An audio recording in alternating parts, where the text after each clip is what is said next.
안녕하세요. 돌아보니 꿈도 많고 하고 싶은 것도 참 많았는데 어느새 60세가 훌쩍 넘어버린 여자입니다.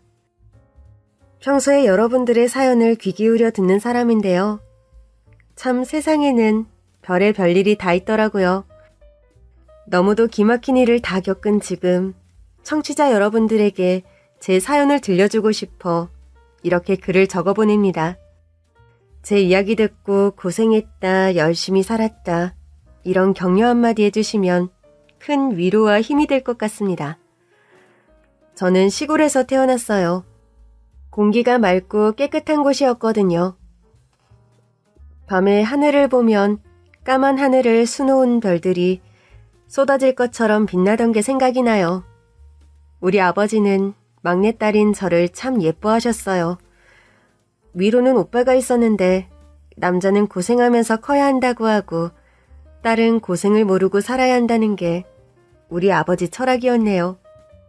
우리 오빠는 그런 아버지한테 불평 한번 안 하려고 의젓한 장남의 역할을 했어요. 곱게 키운 딸내미 아까워서 시집도 못 보내겠다고 했던 아버지였는데 제가 20살이 되기 전에 그만 돌아가시고 말았죠. 아버지가 가시기 몇 해 전에 엄마도 긴 투병 생활을 하다가 떠나셨고요. 아버지가 말씀만 그렇게 하셨지. 좋은 사람 만나 시집가고 영숙이 너 닮은 딸 낳고 잘 사는 거 보는 게 꿈이었는데 하늘 좀 무심하시지. 영숙아, 머리도 명석하고 공부도 잘하니까 대학에 가야지. 아버지도 너 대학 보내려고 하셨잖아. 걱정하지 말고 공부 열심히 해. 오빠, 이제 아버지도 떠나고 식구는 우리 둘밖에 안 남았잖아. 이런 상황에서 내가 대학을 간다는 게 너무 욕심인 것 아닐까? 오빠 일 열심히 하고 있잖아. 다른 건 몰라도 영숙이 너 등록금은 책임질 거니까 걱정하지 마. 저보다 5살이 많던 오빠, 어린 여동생을 끔찍하게 아꼈고 부모님이 돌아가신 후로는 오빠가 실질적인 제 보호자였어요. 오빠는 20살이 되자마자 공장에서 일을 했습니다. 용접 기술을 잘 배워가지고 쭉 그걸로 평생을 먹고 살았죠. 지금에야 남녀 가릴 것 없이 공부 잘하고 원하면 대학을 가지만 제가 젊었을 때만 해도 여자들이 대학에 가는 게 지금처럼 당연한 것은 아니었거든요. 형편이 어려운 집에서 자식 한 명만 대학을 보내야 한다고 하면 보통 아들이 가곤 했으니까요. 그런데 우리 집에선 오빠 대신 내가 대학에 간 거였어요. 대학에 가서는 오빠한테 부담을 주고 싶지 않아서 독하게 공부를 했고 장학금을 받으며 다녔습니다. 영숙아, 요즘 대학가 분위기도 흉흉한데 그저 딴 거 하지 말고 공부만 열심히 해. 그렇지만 오빠, 행동하지 않는 배움은 의미가 없는 것 같아. 늘 깨어 있어야 하는 거야. 신문에서 잘 알려주지도 않지만 시위 같은 거 나갔다가 쥐도 새도 모르게 잡혀가서 집에도 못 온다고 하는데 영숙이 너 그렇게 되면 오빠 정말 못 산다. 너 잘못되면 나중에 내가 돌아가신 아버지를 어찌 뵐 수 있겠니? 오빠는 그저 자나깨나 제 걱정뿐이었죠. 하지만 청춘의 피가 끓던 시절이라 동기 학우들과 함께 시위에도 나갔었고 어떤 때는 그냥 학교가 폐쇄되기도 하고 참 험난한 시절이었어요. 그때 나보다 몇 살 위인 선배 하나를 알게 되었죠. 그 선배는 목소리를 내지 않는 조용한 사람이었는데 소문에는 그 동기가 경찰에 쫓겨다니는 선후배들을 숨겨주고는 했대요. 누구나 다 자기 역할이 있는 거야. 앞장서서 목소리를 크게 내는 사람도 있지만 또 그이들을 돌봐주고 보듬어줄 사람도 있어야지. 그 선배의 말이 꼭 맞는 것은 모르겠지만 격동의 시절 모두가 각자의 자리에서 제 역할을 하며 버텼고 몇 년이 지나 졸업을 했습니다. 그 사이 알고 지내던 선배와는 애인 사이로 지내고 있었죠. 졸업식 때 우리 오빠 딱 하나밖에 없는 양복을 입고 꽃다발을 들고 왔거든요. 그 자리에서 제 애인인 선배와 친오빠가 처음으로 만나게 되었어요. 영숙이랑 호감을 갖고 만남을 이어가고 있는 박상식입니다.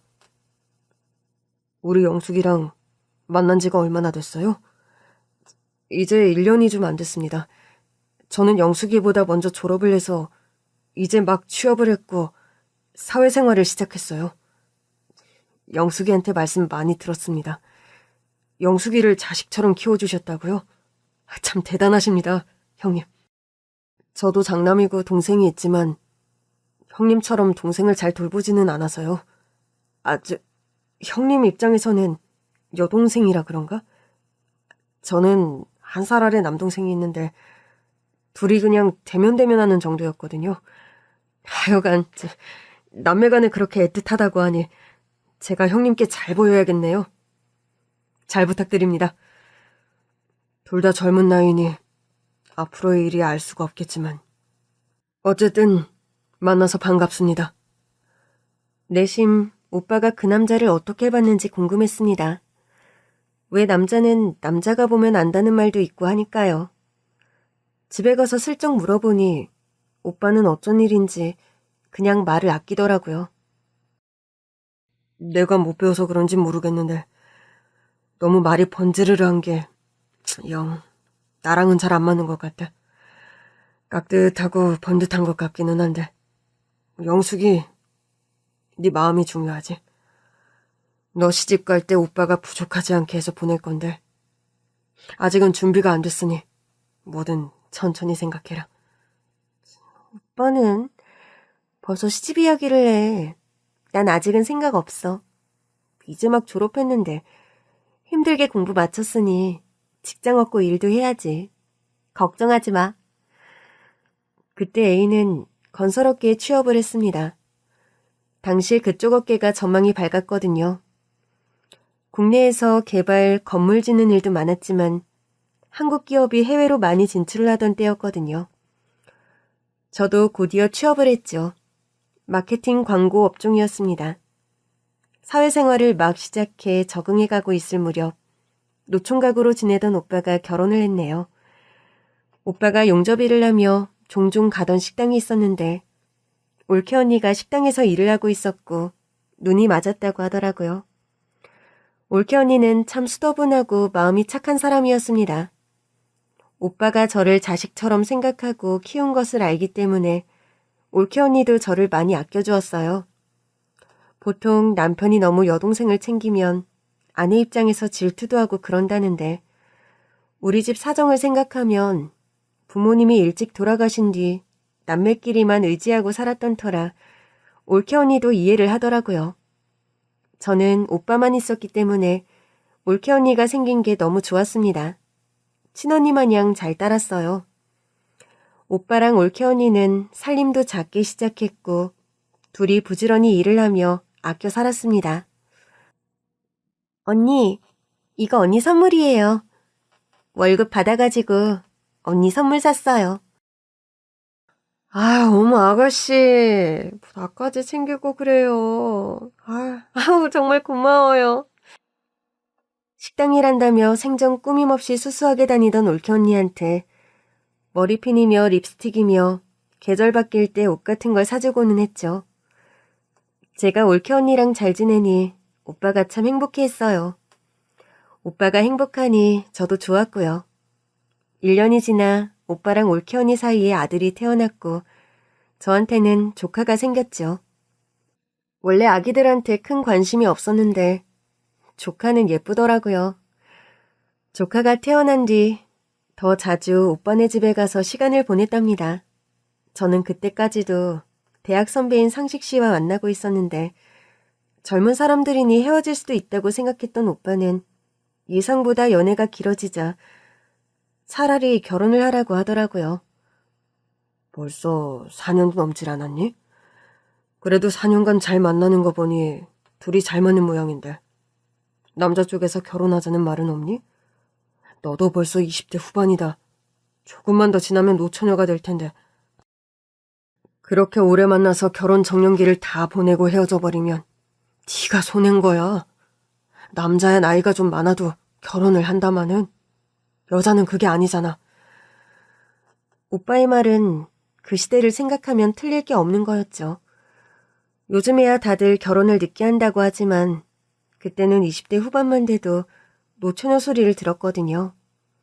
애인도 취직하고 자리를 잡고 생활이 좀 안정되었다고 생각을 했는지 저에게 청혼을 했죠. 남자네 집에 인사를 드리러 갔는데 어머니만 계신 집이었어요. 한 살 아래인 도련님도 만났고요. 상견례 때 남편 집에서는 어머님이랑 남동생이 나왔고 저희 집에서는 오빠랑 올케 언니가 참석했습니다. 그렇게 결혼을 했죠. 오래 만나서 결혼을 하는 게 인지상정이라 생각을 했지만 당시에 제가 고민을 했던 것은 남편의 직업 때문이었어요. 일 특성상 출장이 많았거든요. 국내에서도 현장이 정해지면 지방에 다녀올 때가 많았죠. 이러다 결혼하고 주말에나 남편 얼굴을 보는 거 아닌가. 외로울 것 같다. 그런 생각에 망설였는데 그때 남편이 저를 안심시키며 이렇게 말했어요. 나 믿어. 외롭게 하지 않을게. 이제 결혼하는데 우리가 가정을 이루는 거잖아. 나는 가장이고 가장이니 열심히 일을 해서 가정을 건사해야지. 물론 일 때문에 집에 못 오는 때도 있겠지만 멀리 있어도 항상 나는 너를 생각해. 무릎을 꿇고 진중하게 고백을 하는 모습에 확신을 얻어 결혼을 했습니다. 예상이야 했지만 출장이 많아질 때면 신혼인데 혼자 지내는 날이 많구나. 조금 울적한 마음이 들기도 했네요. 그때 홀로 다짐을 한 건 아기를 최대한 늦게 갖자는 생각이었어요. 그때 한창 이직을 하네 부서를 옮길 거네 남편이 고민을 하고 있었기 때문에 거기에 희망을 걸었어요. 좀 출장이 많지 않고 안정된 일을 하게 되면 그때 아기를 낳는 게 낫겠다고요. 여기 계속 다니다가는 해외까지 가서 일을 할 수도 있겠어. 외국? 외국 어디? 뭐 근무지야 다양하지.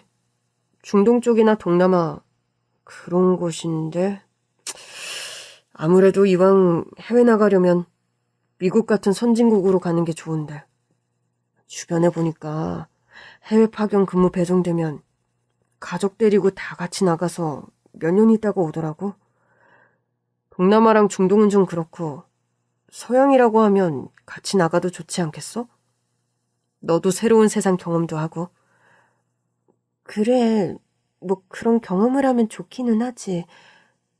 근데 우리 그러면 아기는 천천히 갖는 게 좋겠다. 왜? 우리 엄마는 손주 엄청 기다리셔. 자기 출장도 많은데 아기 낳고 혼자 있는 건 좀 힘들 것 같아. 그리고 나 지금 직장도 마음에 들고 일을 계속하고 싶어. 그래 뭐 우리 마음대로 되는 것도 아니잖아. 너무 성급하게 생각하지 말자. 한동안은 그렇게 지냈지요. 남편이 출장을 가지 않을 때는 퇴근하고 집에 와서 저녁을 같이 먹었고 출장을 간다고 하면 짐을 싸주고요. 그때까지는 현장으로 출장을 가도 일주일을 넘기지 않았거든요. 그러다 한 번은 3주를 넘게 오래 출장을 다녀온 적이 있었어요. 3주 뒤에 남편을 보니 너무 반갑기도 하고 또 그때는 둘 다 한창 젊을 때니까 오랜만에 함께 밤을 보냈는데 그때 임신을 하게 되었어요. 저는 천천히 아기를 가져야겠다고 생각했는데 그날 덜컥 애가 들어서 버렸고 우리가 결혼을 안 한 관계도 아니고 아기가 생긴 게 하늘의 뜻인가 보다 받아들였습니다. 처음에는 임신을 해도 다니던 직장을 다니려고 했거든요. 그런데 정말 입덧이 너무 심하고 몸이 안 좋았습니다. 남편과 함께 병원에 갔는데 의사 선생님이 그러시더라고요.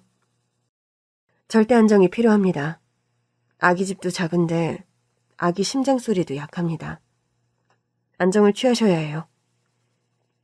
네, 알겠습니다. 병원을 나서자마자 남편은 의사 말을 들어야 한다고 단호하게 말하더군요. 고집 부리지 말고 당장 회사 그만둬. 내가 벌잖아. 너는 다른 거 생각하지 말고 몸 관리하고 아기 건강만 신경 써. 첫 직장이고 열심히 일을 하고 있던 터라 아쉬웠지만 정말 몸이 너무 힘들었어요. 입덧 때문에 뭘 제대로 먹는 것도 힘들었고 빈혈도 심했습니다. 그때는 육아휴직이니 이런 제도도 잘 안 되어 있을 때라 그대로 사직서를 내고 말았죠. 남편이 출근했을 때 저를 돌봐준 게 올케 언니였어요. 조카를 데리고 집에 와서 저를 살뜰히 살펴줬습니다. 아가씨, 뭐 먹고 싶은 거 있어요?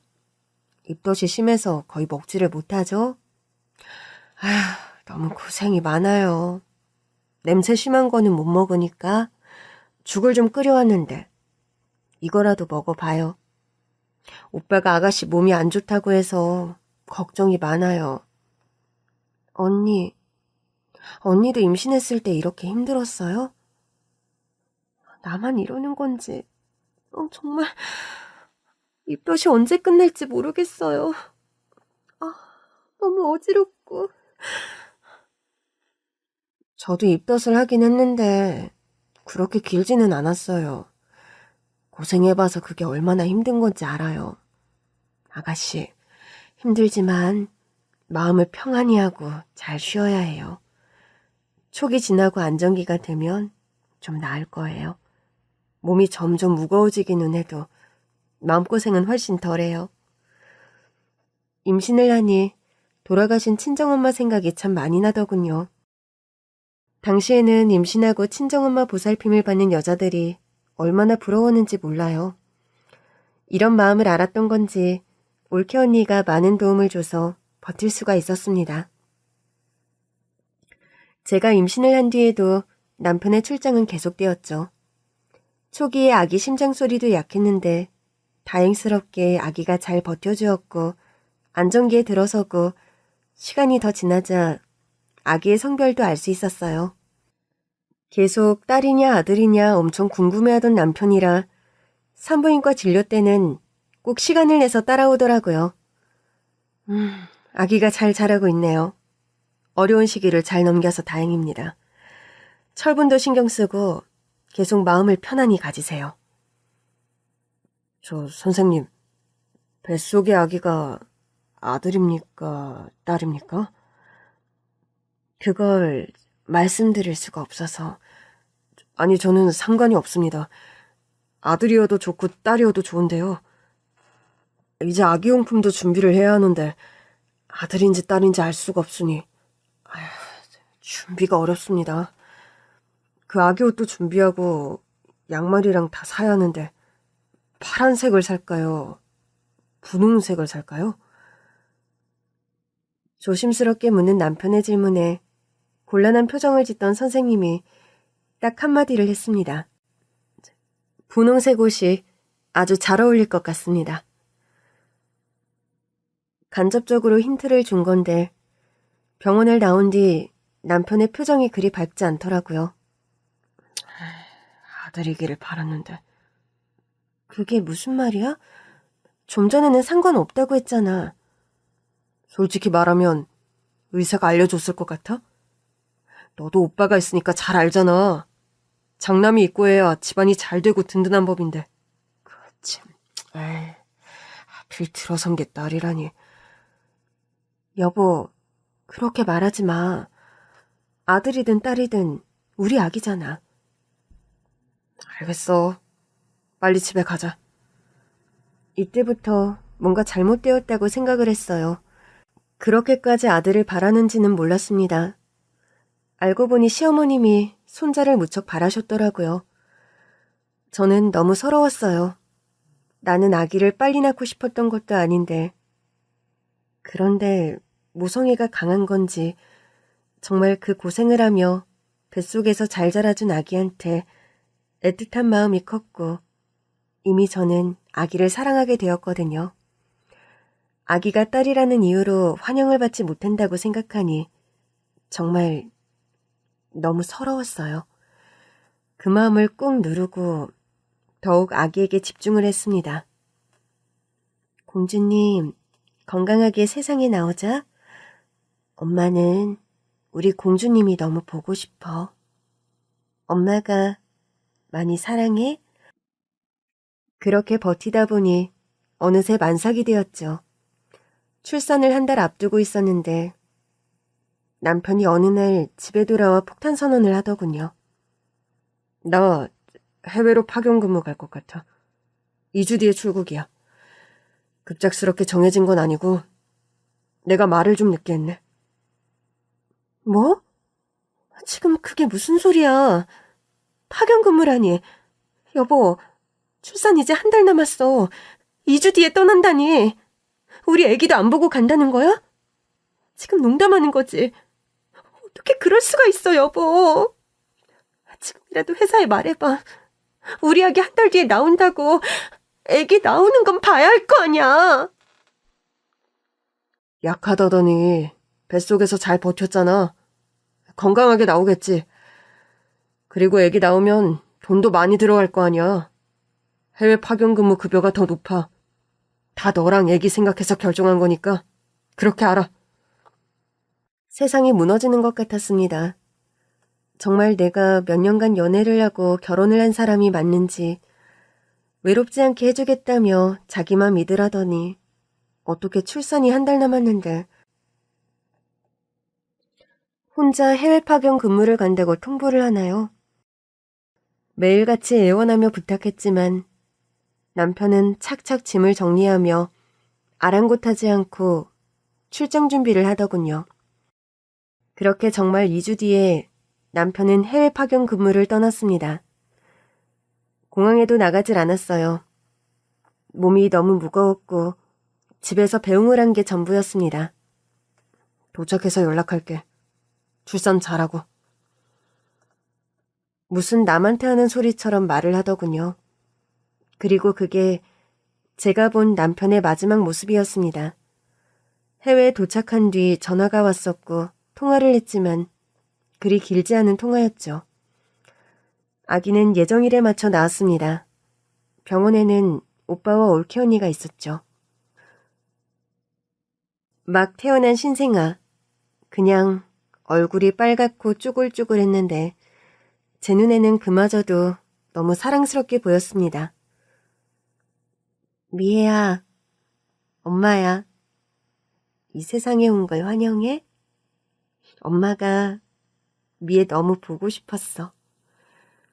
출산을 하고 병원에 며칠 있다가 집으로 돌아왔습니다. 그때 집이 얼마나 텅 빈 것처럼 느껴지던지 이 집에 이제 내 딸 미애랑 나 둘뿐이구나 하는 생각이 들었어요. 그 뒤로 남편한테 전화가 와서 딸이 건강하게 태어났고 집에 왔다고 말을 했죠. 아기가 언제 비행기를 탈 수 있을까? 우리 미애가 좀 자라서 비행기 타게 되면 당신 곁으로 갈게. 그래도 가족은 함께 있어야 하잖아. 당신도 우리 딸 보고 싶지? 그래. 낳느라 고생했어. 애기 잘 키우고 잘 살아. 그러고선 전화를 툭 끊어버리는데 잘 살라는 그 말이 마지막 인사처럼 들렸어요. 그때부터 불안감이 엄습했습니다. 아기는 매일 울고 우는 아기를 보다 저도 지쳐 잠들고 거의 제대로 된 생활을 못했는데 그 후로는 정말 남편과 연락이 되지 않았거든요. 출산하고 몸도 못 푼 그 상황에 잠깐 올케 언니한테 아기를 맡기고 남편 회사를 찾아갔어요. 박상식 씨요? 그분 퇴사하셨는데요. 좀 됐어요, 퇴사한 지. 아내분이세요? 박상식 씨 퇴사한 거 모르셨어요? 퇴사요? 회사에서 해외 파견 근무 나갔다고. 진짜 해외에 있는 게 맞거든요. 국제전화로 통화도 했는데. 해외 갔는지는 모르겠고 아무튼 저희 회사에서 파견한 건 아니에요. 퇴사를 했으니까요. 회사에서 나와 달려간 곳은 경찰서였습니다. 거의 미친 여자처럼 울며 불며 남편이 사라졌다 이야기를 하니 일단 알아보겠다고 돌아가라고 하더군요. 한 달 뒤에 경찰에서 들은 소식은 남편이 출국을 했다는 사실이었어요. 저한테는 동남아 어디 나라라고 했는데 실제 간 곳은 미국이더라고요. 철저하게 저를 속이고 그렇게 저와 아기를 버리고 떠나버린 겁니다.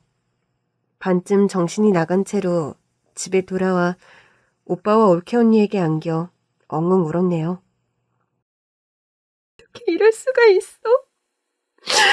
하루아침에 사람이 이렇게 증발해버릴 수가 있는 거냐고. 이제 태어난 전날 된 우리 미애 불쌍해서 어떡해? 앞으로 어떻게 살아? 저를 달래준 뒤 친정오빠가 시댁까지 찾아갔는데 시어머니도 그곳에 안 계셨어요. 응? 그 집 할머니 이민 갔는데? 아들들이 다 미국에 간다고 어머니 모시고 같이 갔어? 빈집이라고 지금. 부모 놔두고 자기들끼리 홀랑 떠나는 자식들 많은데 그 할머니는 자식복이 있는지 그 연세에 미국을 가셨다니까. 이제 한국에 안 들어온대. 오빠가 돌아오길 기다렸다가 행방을 물었죠. 어떤 단서라도 찾을까 싶어서요. 침통하고 화가 난 얼굴로 오빠는 말을 했습니다. 그놈의 집구석 아주 작정을 했나 보다. 이럴 거면 결혼은 왜 한 건지, 아기는 또 왜 가진 거고. 아휴, 내가 처음 느꼈던 게 맞았어. 말만 뻔질을 하지 속 깊은 구석이 없어 보였다고. 사기꾼 놈의 자식. 이게 무슨 꿈인가 싶어. 차라리 꿈이었으면 좋겠어. 언제부터 계획했던 걸까? 우리 미애가 아들이 아니라서? 생각해보니 뱃속에 있을 때 성별에 그렇게 집착을 했어. 어머님이 손자를 원하신다고. 딸인 걸 알고서는 연락도 잘 안 하시더라고.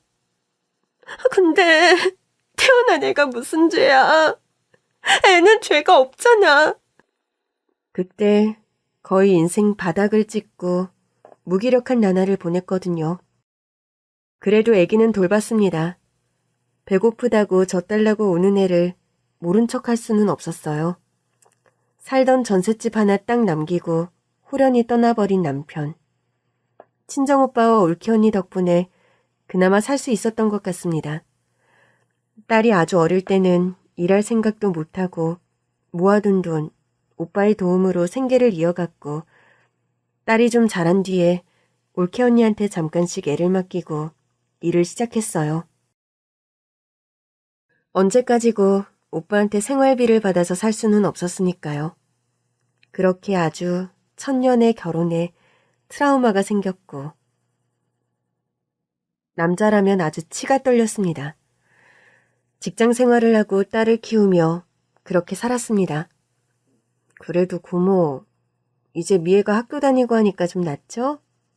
우리가 가까이 살아서 고모 퇴근 전까지는 제가 미애 돌볼 수 있어서 다행이에요. 고모는 대학도 나왔고 능력 있는 사람이잖아요. 잘하고 있어요. 미애한테는 최고로 멋진 엄마예요. 딸도 잘하며 아빠의 부재를 인지했죠. 아빠의 존재를 묻는 아이에게 아빠는 세상에 없다, 아주 멀리 떠났다고 말을 해줬습니다. 딸 어릴 때 남편의 물건, 사진 같은 것은 다 처리를 했거든요. 딸이 사진이라도 보여달라고 했는데 정말 그럴 수가 없었습니다. 우리를 버리고 떠난 그 순간부터 내 마음에서도 인생에서도 그 인간은 없는 사람이었으니까요. 저와 오빠, 올케 언니의 사랑과 돌봄 속에 딸은 잘 자라주었고 어느덧 대학에 갈 나이가 되었어요. 20년이 흐른 거죠. 20대 후반에 딸을 낳고 20년이 지나 50대 아줌마가 되었습니다.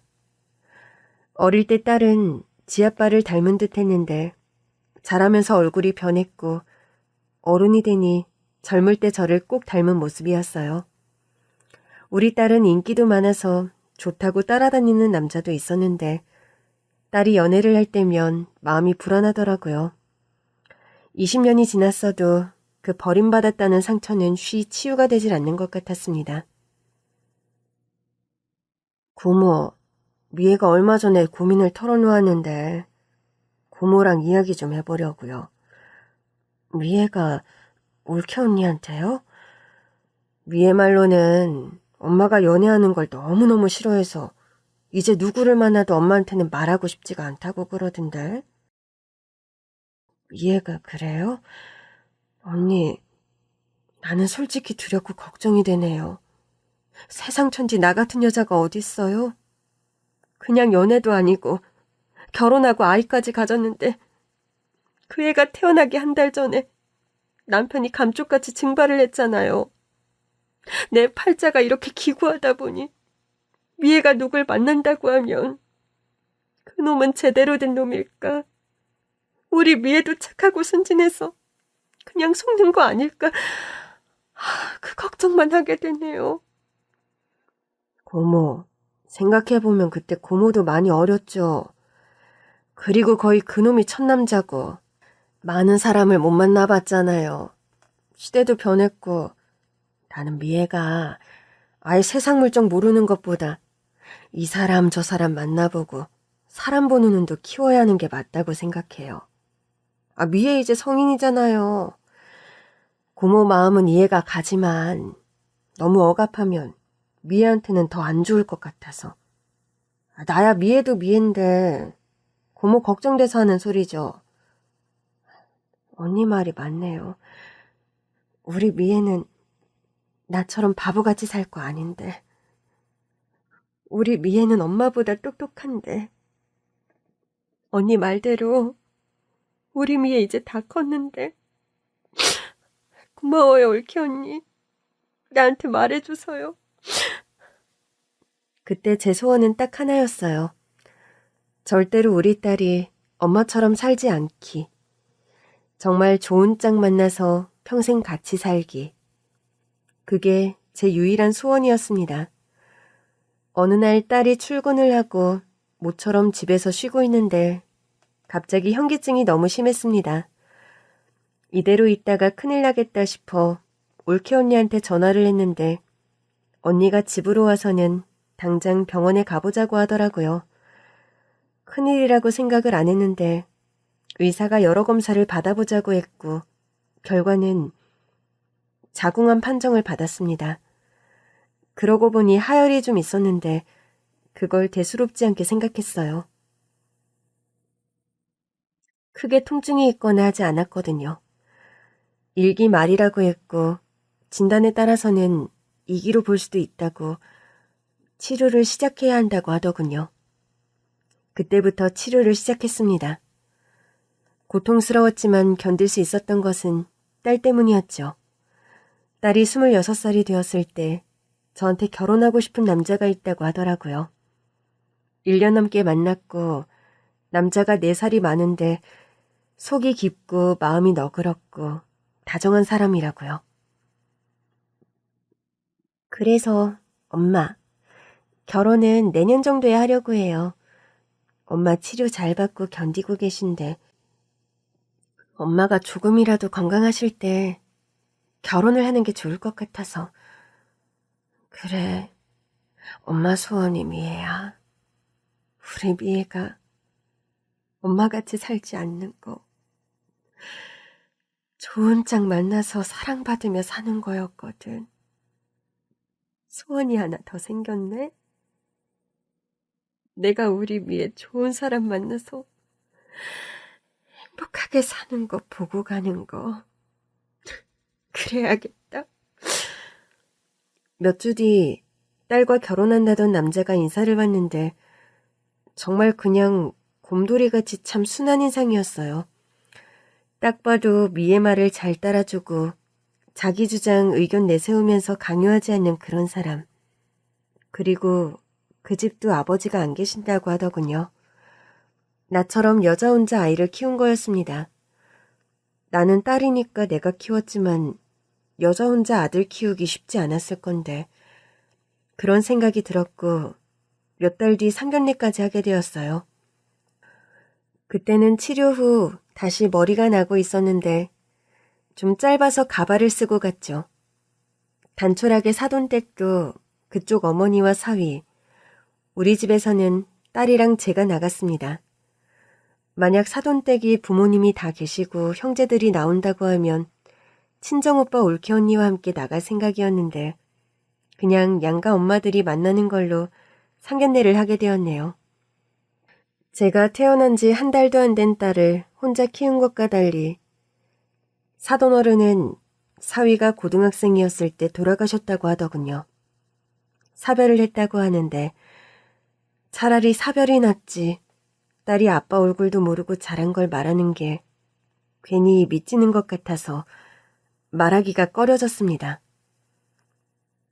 철수한테 들었는데 사부인께서 젊었을 때 혼자 되셔서 미애를 키우셨다고. 참 고생이 많으셨네요. 네, 미애를 보면 참 밝고 긍정적이라 그런 점을 제가 예쁘게 봤는데 미애 말로는 엄마를 닮았다고 그랬거든요. 훌륭하게 키운 예쁜 딸을 제가 며느리로 맞이하게 돼서 참 마음이 기쁩니다. 저도 철수같이 믿음직하고 마음 착한 청년을 사위로 맞이하게 돼서 기쁘고 마음이 놓입니다. 저 다른 것도 아니고 미리 양해를 구하는 게 맞지 싶어 말씀드리는데 사실 제가 젊어서 혼자 미애를 키우다 보니 힘들었거든요. 저희 친정오빠와 올케 언니가 가까이 살며 어린 미애를 자식처럼 함께 돌봐주었어요. 한 번뿐인 결혼식인데 우리 미애가 신부 입장할 때 혼자 걸어가는 게 마음이 걸려서 혹시 괜찮으시다면 저희 친정오빠 미애 외삼촌이 같이 신부 입장을 해도 괜찮을까요? 저희 친정오빠인데 미애한테는 아버지 같은 분이라서요. 예, 사부인 마음이 이해가 됩니다. 그렇게 하시지요. 그렇게 미리 양해를 구했고 친정오빠한테도 말을 하니 워낙 우리 딸을 자식같이 생각했던 터라 신부 입장을 해준다고 했습니다. 올케 언니도 그게 좋겠다고 이야기를 했고요. 대신 혼주석에 친정오빠랑 제가 하는 것은 좀 그렇더라고요. 남매 사이일 뿐더러 올케 언니가 있는데 오빠랑 제가 나란히 혼주석에 앉는 것은 아닌 것 같아서요. 신부 입장까지만 친정오빠가 하고 혼주석에는 제가 혼자 앉아야겠다고 생각을 했습니다. 대신 바로 뒷자리에 친정오빠와 올케 언니가 자리하는 것으로 정리를 했죠. 그렇게 하나하나 준비를 했고 하늘이 맑고 푸른 가을날 결혼식을 올리게 되었습니다.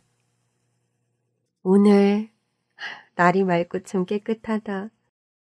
하늘도 우리 미의 결혼을 축복해주는 것 같아. 그래, 좋은 날이다. 우리 미의 결혼해서 잘 살 거야. 사실 떨려서 전날 잠을 거의 못 잤어요. 사위랑 딸이 사부인과 저한테 한복을 맞춰줬고 제가 친정오빠에게 양복을 해주고 올케 언니한테도 옷을 해주었죠. 다 같이 일찍 준비를 하고 식장으로 향했습니다. 신부 대기실에 있는 미애를 보는데 세상에 천사같이 예쁜 모습이었어요. 사부인과 함께 사진도 찍고 우리 딸을 보고 있는데 딸이 저를 붙잡으며 귓속말로 말을 하더라고요.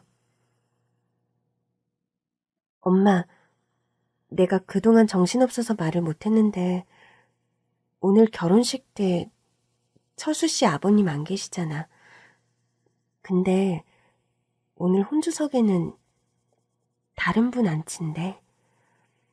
상견례 때 듣지는 못했지만 우리 집에서도 신부 입장을 미애 외삼촌이 하기로 했고 그쪽도 혼주석에 앉힐 만큼 그런 사람이 있나 보다 했어요.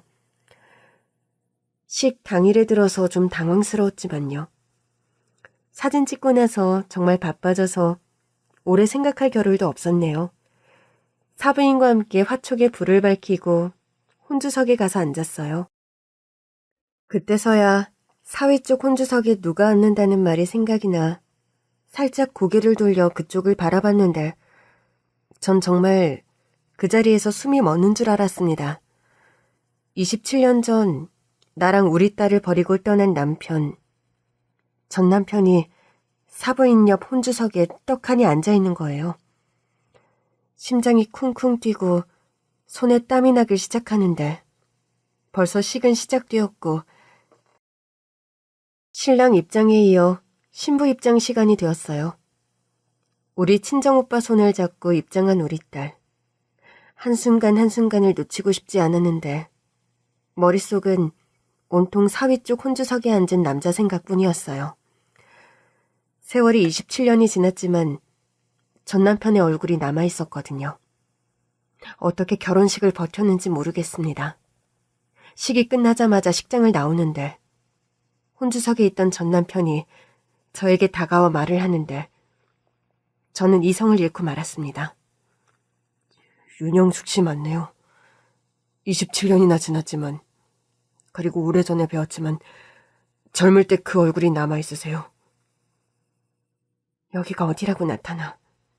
그것도 사위 쪽 혼주석에서 27년이야. 무책임하게 네가 나랑 미애를 떠나고 27년이 지났다고. 근데 다른 날도 아니고 미애 결혼식에 나타나? 너 미애 얼굴 본 적도 없잖아. 네가 그러고도 사람이야? 저... 윤영숙 씨... 아니죠. 형수님, 저 박상식 씨 동생 박상수입니다. 저 모르시겠어요? 27년 전 형이랑 결혼하기도 전에 봤었고 결혼 후에도 몇 번 뵈었었는데 제가 형이랑 얼굴이 많이 닮았죠? 지금 착각하고 계신 건데 저 박상식 아니고 동생 박상수입니다. 형수님 시동생이요. 뭐라고요? 지금 내가 무슨 소리를 듣는 건가 했는데 눈을 비비고 자세히 보니 전 남편이 아니더군요.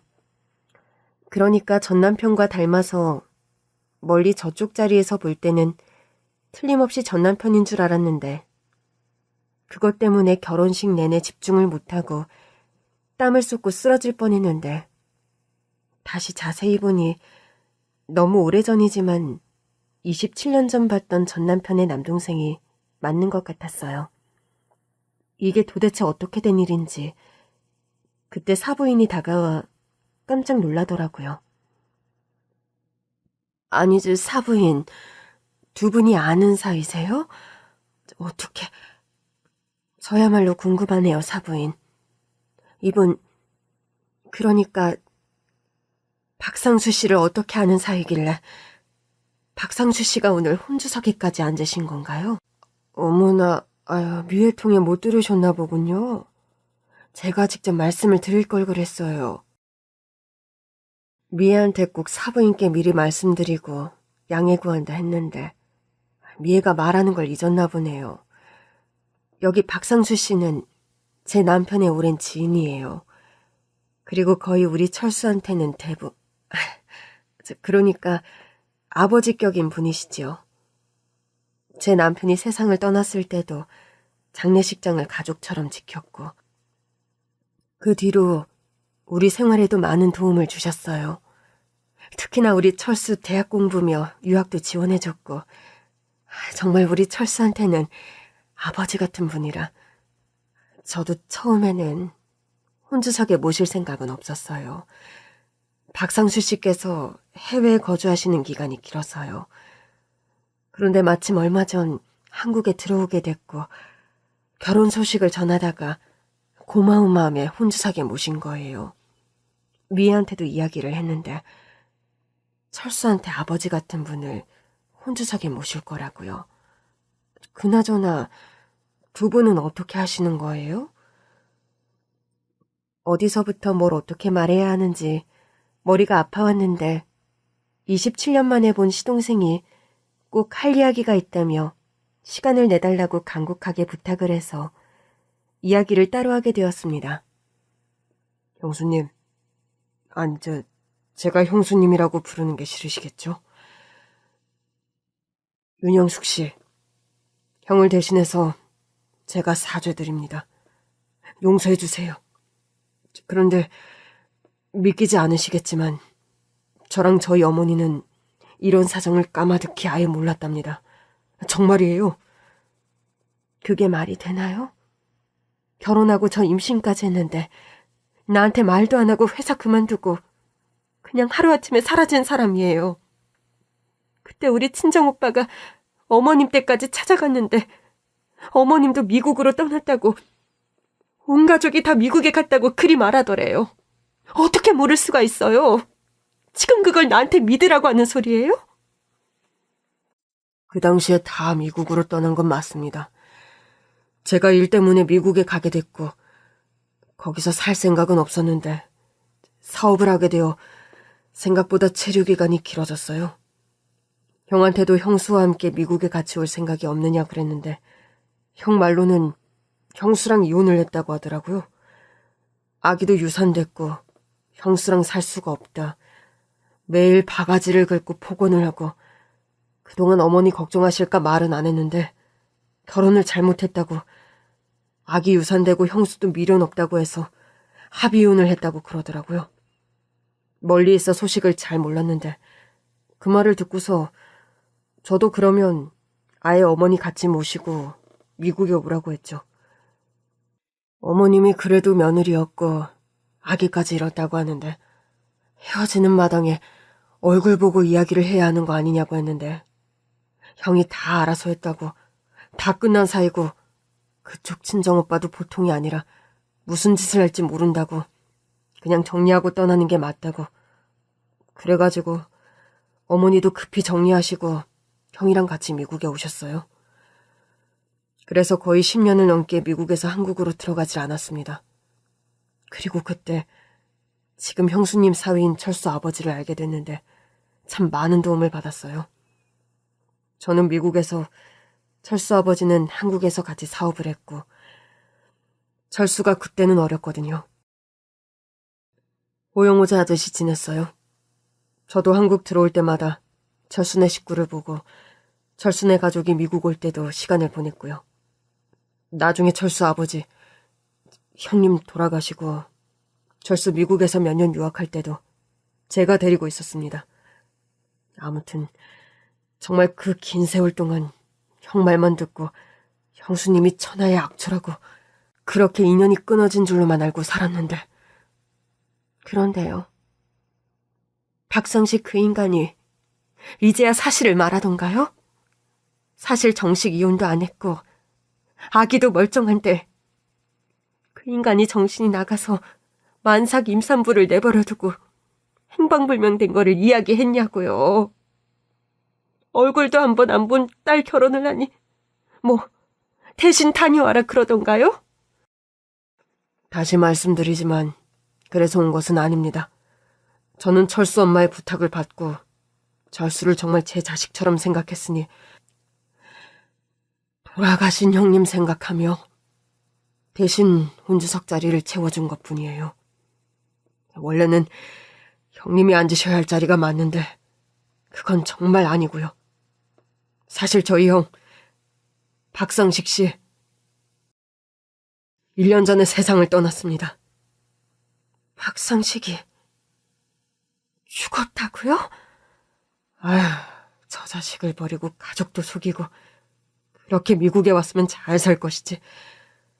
미국 와서도 온갖 사고만 쳤네요. 사업은 잘 됐지만 형이 손대는 것마다 문제가 생겨서 저 또한 평생 형 뒤치다꺼리를 하며 살았어요. 미국에서 여자 만나서 결혼을 했지만 이혼당하고, 미국은 또 양육비도 비싼데 남의 집 정원 잔디 깎는 일을 하며 양육비 보내고, 또 다른 여자 만나서도 버림받고, 정말 평생 마음 못 잡고 그렇게 살다가 작년에 병으로 세상을 떠나는데, 형이 떠나기 전에 털어놓고 싶은 게 있다며. 사실 미국에 올 당시 형수님이랑 이혼을 안 했고 그때 뱃속에 아기가 있었고 딸이라고 하는데 출산을 한 달 앞두고 자기가 도망치듯 미국에 온 거다. 그 이야기를 하더랍니다. 제가 그걸 듣고 어떻게 사람이면 그럴 수가 있냐고. 나랑 우리 어머니한테 형수님을 천하의 악초로 만들고 이혼했다고 하더니 멀쩡한 여자와 뱃속에 애까지 버리고 이 나이까지 그걸 숨기고 살았냐고. 정말 제형이지만 쓰레기 같은 인간입니다. 그 모습을 어머니께서 못 보시고 돌아가신 게 다행이라고 생각할 정도였으니까요. 제가 이걸 진작에 알았더라면 한국에 오고 가고 했을 때 형수님을 찾아뵀을 건데. 형이 눈을 감기 전에 말을 해서 저도 안 지 얼마 안 되었어요. 제 기억에 형수님은 참 좋은 분이었는데 그러다 철수 결혼한다는 소식을 듣고 청첩장을 받았는데 청첩장에 형수님 이름이 있더라고요. 윤영숙.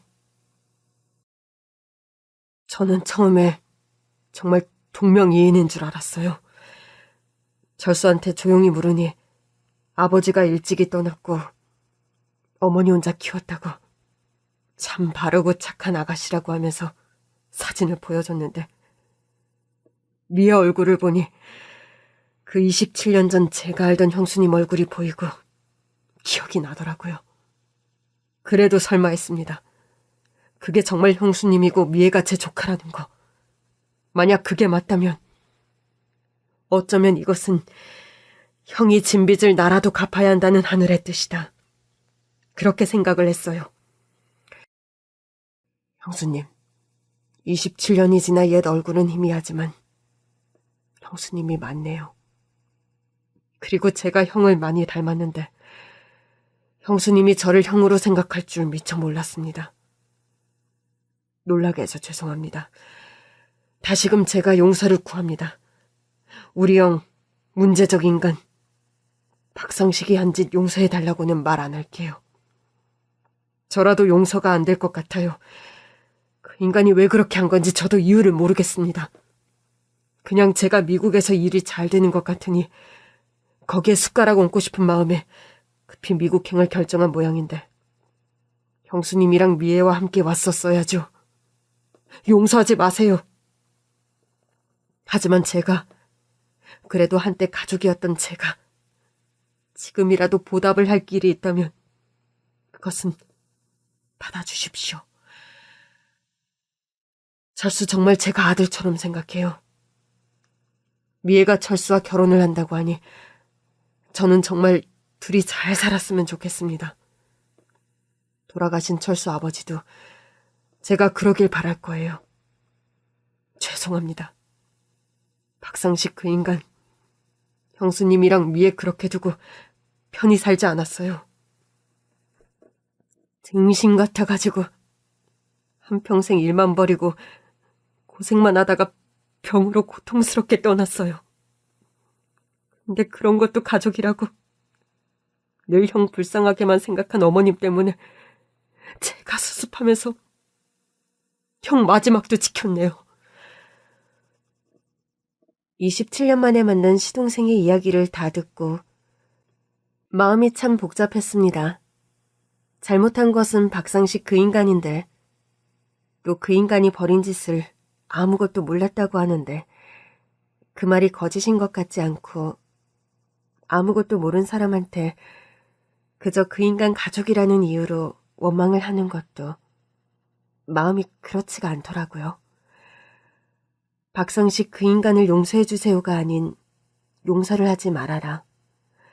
용서받을 자격이 없는 인간이라며 대신 그저 마음의 빚을 갚겠다고 하는 그 부분에 마음이 풀어진 것 같았죠. 그의 말대로 용서를 할 이유도 없고 용서할 마음도 없었으니까요. 한 배에서 나온 형제인데 어떻게 저리 다른지. 제가 투병 중이라는 소식을 듣고 예전 시동생은 치료를 돕고 싶다고 했습니다. 서울의 큰 대학병원에 잘 아는 의사가 있다고요. 치료 잘 받으면 완치할 수 있다며 적극적으로 제 치료를 도왔죠. 그렇게 3년을 꾸준히 치료를 받았고 저는 얼마 전 완치 판정을 받았습니다. 엄마, 완치 판정 받은 거잖아. 재발하는 거 아니면 건강하게 오래 사실 수 있어요.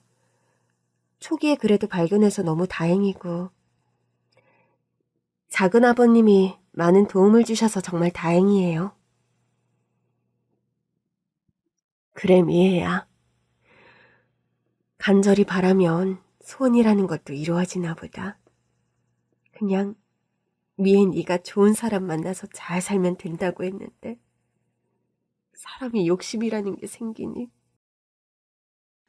또 몸이 안 좋다고 하니 이제 우리 딸 잘 사는 것 같은데 바로 떠난다고 생각하니 너무 서럽고 무서웠거든. 우리 딸 행복하게 사는 거 보려고 우리 딸 덕분에 엄마가 버틴 거야. 엄마는 이제 바라는 거 없어. 딸은 정말 좋은 남자를 만났고 행복하게 지내고 있습니다. 그리고 딸이 임신을 했죠. 건강을 회복해서 이제 손주까지 볼 수 있다고 생각을 하니 그저 감사할 따름입니다. 죄는 미워해도 사람을 미워하지 말라는 말이 있는데 저는 그게 사실 불가능하다고 생각했어요. 어떻게 그 죄를 지은 사람이 밉지 않을 수가 있겠어요? 여전히 그 오래전 저랑 딸을 두고 증발한 그 인간을 생각하면 끔찍해요. 그렇지만 그 인간의 동생, 한때 시동생이었던 그가 오랜 세월을 돌고 돌아 딸과 사위를 통해 연이 닿았고 사실은 자신이 짊어지지 않아도 될 책임을 다했기에 이제 더는 원망은 하지 않으려고 합니다. 원망을 하고 한탄을 하며 살기에는 아까운 시간이니까요. 60이 넘은 지금 지나간 일과 최근에 매듭지어진 일을 털어놓았습니다. 남은 인생 행복하게 살고 싶네요. 청취자 여러분들 삶에도 평안히 함께하기를 간절히 바랍니다.